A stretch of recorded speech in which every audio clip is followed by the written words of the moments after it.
Evolving. It's a fluid situation. And is this the week we see a Big 12 team finally climb into the top four? Let's welcome in Phil Steele and Kevin Carter. And we'll start with where game day is going. Waco, Texas, number 12, Oklahoma, taking on Baylor. Phil, first, a key in this matchup you're watching for.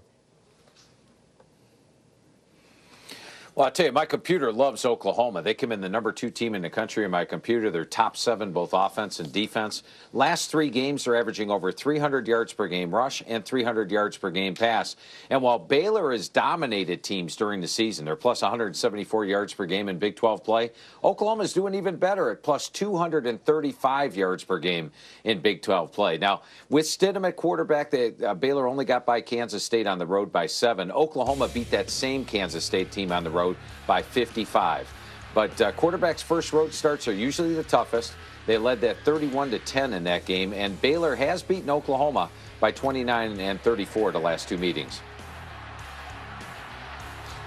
What strikes me on this matchup is, not about Oklahoma. Oklahoma is better on offense. I think the addition of Lincoln Riley to this offense has made Baker Mayfield just a weapon. They've spread everyone out. They go 5 wides. They crease you. They send seam routes down the field on you, and they really put a lot of pressure on a defense, so we know they can score points. We know that their defense is good. They're even better than they were last year. They're number 1 in the Big 12 in scoring defense, but what stands out to me is about Baylor.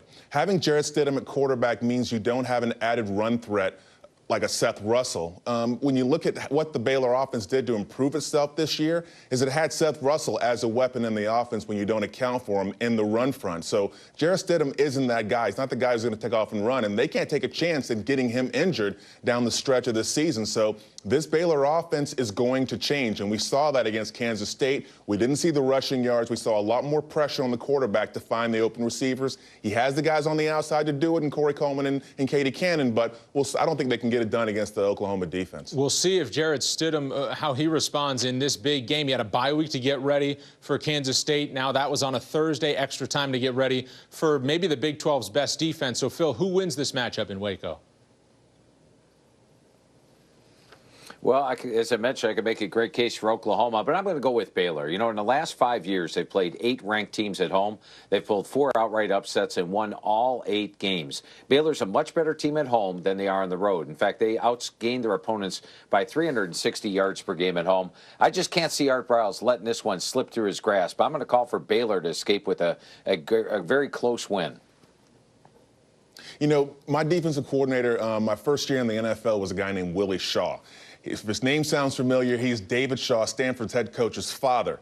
And he said that every Sunday you're going to see a bunch of guys throw for 1,000,000 yards, and they're going to light it up in the passing game. But if they can't run the football, don't even worry about them because they're going to lose. I'm going with Oklahoma in this matchup because they can run the ball, they can pass the ball. Baker Mayfield is a weapon, and they play better defense than Baylor. I got Oklahoma. Boomer sooner. We enjoyed disagreement on this program, Kevin. Come back anytime. The FPI has Baylor at 58%. Love it. And this game will be on ABC, 8 Eastern kickoff between Oklahoma and Baylor. The 20-game home winning streak is on the line for the Bears. Let's go to the SEC. The Chips